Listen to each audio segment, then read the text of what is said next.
Hello, welcome to Renew, a show about the College of Forest Resources at Mississippi State University. The College of Forest Resources supports and enables the management, use, and conservation of our renewable natural resources.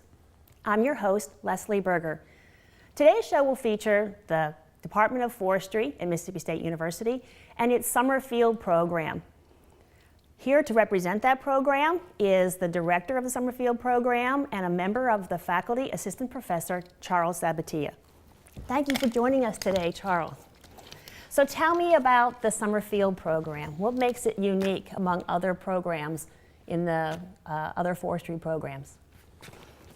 Well, thank you, Leslie. And I'll start by describing what the summer field program is. This is the name that we give to 4 courses in our curriculum that have a very heavy field component. Okay. And these courses are administered during the summer. Okay. Yes. So I understand from what I've heard from students that they're very hands-on. We have some of the things that the students use here, and I believe we have some pictures that show the students in the field. Why is it important to add that hands-on component? As the saying goes, to learn anything and work with it very well, you have to experience it.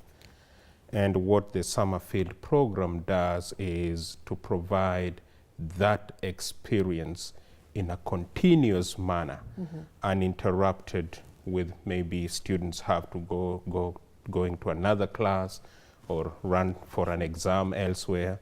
So that uninterrupted experience with the resources they are being trained to manage is really what makes it important. Make it unique. Okay, could you explain in this picture what the young man is doing? Yes, that is Zach Tidwell, I guess, and he's using a hand compass to navigate through the woods. Just like I was doing at the start of the show. Yes, and yeah, we need that. They need to know that because we do not have highways through the forest and maybe marked streets and so on. It's all wilderness, and the hand compass is a way to find your way around. Okay. Yes. Well, if I'm listening here to your accent, it's obvious that you're not from around here, as people say. Yes. So where are you from originally? I'm originally from Kenya, grew up in Western Kenya, and around a tropical rainforest, and that made me interested in forestry at a very early age. Okay. And I pursued a forestry degree in Kenya and got a graduate opportunity to the United States. And so here you are. And so I have a forestry degrees and overseas, and 2 forestry degrees, a master's and a PhD, and in the United States, and I think that's a good blend to bring to Mississippi State University. Okay. Yes. If you said growing up in that forest environment is what helped you decide that that's what you want to do, Yes. how would you counsel other students, whether high school students or students who are undecided as a college student what they want to do? How would you counsel them if they came to you and said they were interested in a forestry major? What would you say to them? What I would say is the first question I always ask them, I take back the question to them, why were you interested in this major? And then I get to know what makes them interested in it. And then I build on that to now bring in the bigger picture of things and try to connect what their interest is to other roles of forestry. And by doing that, they're able to see what a big role forestry plays in the lives of humans and how their interest fits in that bigger picture of things. Right. Yes. Well, that's wonderful. Well, I believe we're going to be visiting with one of the students from the forestry department in just a little bit. So I'm going to be interested to see how his perspective matches with what you've said. He's participated in your summer field program, and so we'll be returning in just a little bit after a break. If you want to have a big impact in the world, you have to start small. At Mississippi State University, We're starting in the Gulf of Mexico, where a small but crucial barrier island is quickly fading from view. Millions of state dollars are spent dredging sand to replace the vanishing shores of Deer Island, but we think we can do better. We're applying cutting-edge sediment tracers to map the flow of currents and predict the course of sand that's carried out to sea, a process that will help us better understand the drastic transformation taking place. While this is a more cost-effective way to prevent the loss of an island, it's about so much more than saving dollars. It's about taking the first step in a long process to preserve our environment and secure a better, brighter tomorrow. We might be starting small, but rest assured, at Mississippi State University, we're dreaming big. It's hard to fathom. By the year 2050, Earth will be home to 3 billion more people than today. And with rising populations and dwindling resources, one of the most pressing questions is a stark one. How will we feed everyone? At Mississippi State University, we're preparing a meal table where there's a seat for all of us. As one of the nation's leading research universities, our scientists are deploying technology to enhance crop production, developing vaccines to protect aquaculture, working to boost water resources here at home and in communities around the globe.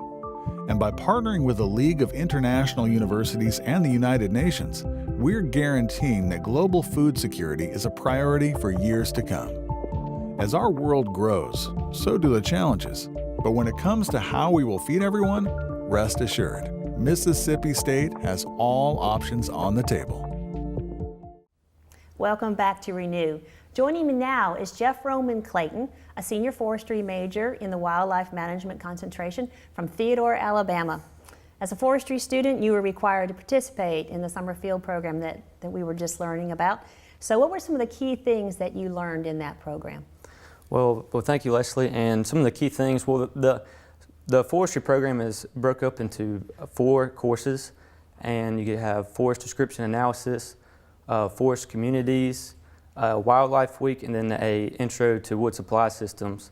The meat of the camp or the forestry summer field program is in the forest description analysis. It's 5 weeks of the program. It has a break in the middle with forest communities in the middle, but description analysis is more on the measurement side, how to inventory our forest, go out and find different measurements that we can take back and give us a lot of information on our forest. Also how to get this information in report form that you can give to landowners, right, and or a company that you may work for. The communities is more of a soil class, so you're learning different soil types that are set up for different tree species, or different management strategies. Wildlife Week, every day you kind of go through a different species or a different set of species, group of species, and learn different management strategies for them. And then the last class is the intro to wood supply systems. You travel to different mills in the surrounding area and just see how they operate and basically what you've learned in the other classes about the wood products and how that goes into the making. Right. Well, it sounds like it's very comprehensive. Yes, ma'am, program. it is. We do have some pictures from that we showed earlier. Some of the tools that we have here on the ground are some of the things that you use then during the field program? Yes, ma'am. Yes, ma'am. Okay. Could you demonstrate how to use one of these? Yes, ma'am. Know how to use them all, but well, that's good. I was looking at them, and I think probably one of the more important ones, and it's kind of simple, but it's pretty important, is diameter tape. And coming into forestry, didn't have much of a background in forestry, so all these tools kind of interested me when I learned how they work. Well, a diameter tape has 2 sides. On one side, it has inches, just straight inches, and on the other side, it has graduated inches to where when you wrap the tree, it doesn't give you a circumference, it gives you a diameter. And to get this, you measure it at breast height, which is 4.5 feet, and a lot of our equations in forestry use this measurement to get other numbers that are useful in inventorying a forest. Okay, so if my arm is the tree, right. Okay, so how would it go? Well, you normally clip it on your side, but okay, we'll stand up here. So you just that's 4.5 feet off the ground. right. So get a little bit lower, or that's fine right there. and you just wrap it. And so that's 2.6 inches. I'm not a very marketable tree. No, you're not. You need to grow a little bit. Okay, well, let me set out in the woods a little longer and I'll see what I can do. Okay. Do you have any particularly fond memories of that experience? Yes, during ma'am. I that have summer? a lot of memories in the summer field program. It's a very intensive program, but you make a lot of relationships. And one of the funny memories I have is when all of our work is majority in the field, and so we need to take vans to go to the field.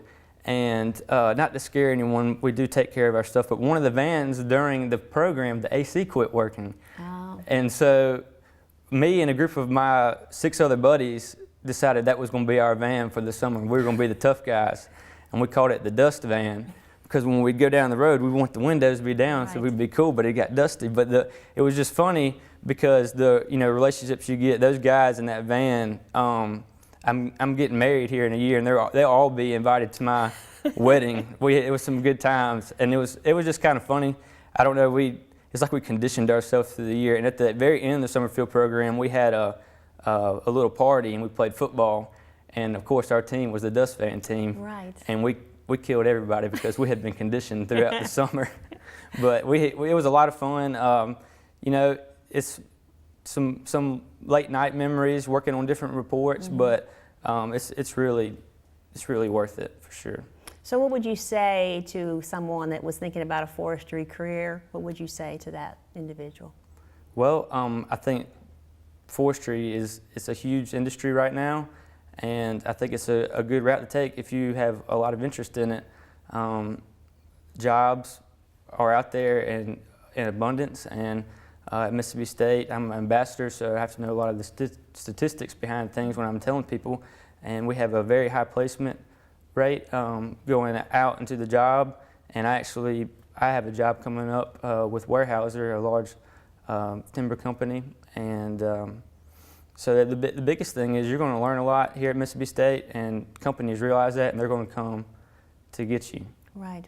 Because we're the best.